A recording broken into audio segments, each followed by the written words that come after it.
Hello everybody, welcome to Shirt and Coffee episode 3 with me, Shane, and today we're going to be talking about another national team's shirt, and this is of course the unmissable Japanese home kit of 2020 to 2021. So immediately, it catches your eye. I want to say it's unmissable. Some people probably use, adjectives like garish and things like that, but I really think this is such a fantastic kit. Definitely one of the most unforgettable kits of 2020, 2021. And Japanese kits of the past have had some brilliant iterations. We've had the flames on the sleeves. I believe that might have been a late 90s, early kind of noughties shirt. And obviously in the past they had the samurai detailing at the latest World Cup.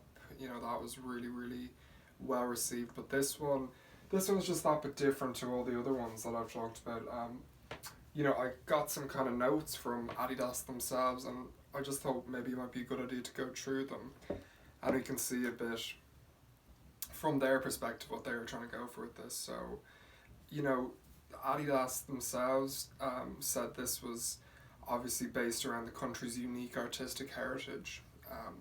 And a lot of people have made that point. I'll put up a few close-ups within the frame, but you can actually see within the detail,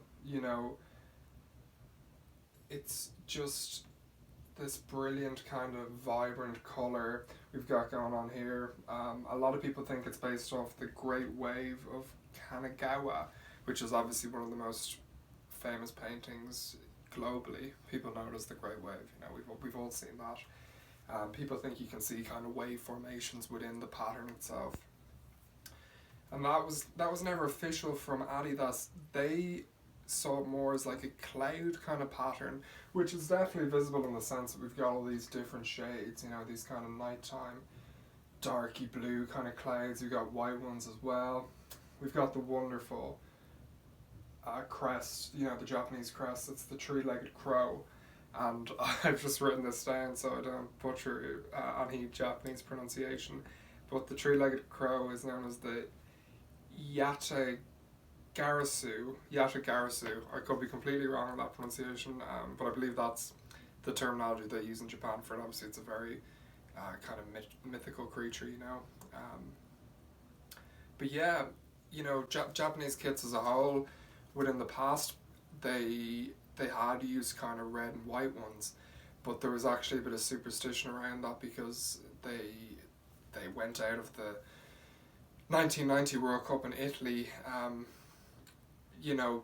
wearing a red and white type kit, and the Japanese decided to scrap it then after that, and also the 92 Summer Olympic qualifications, which they failed within. So yeah, the kind of more contemporary Japanese shirts have been blue within the whole as a primary colour. So yeah, I just think this is a really cool, obviously very kind of oriental Japanese. The J-League as well, they've rebranded, they've released some fantastic media recently about their new shirts.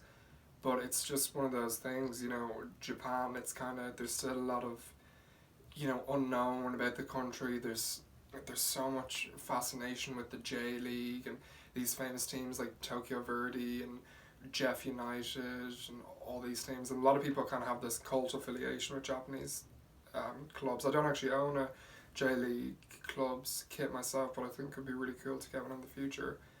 But yeah, as a national team shirt, I think Japan are right up there.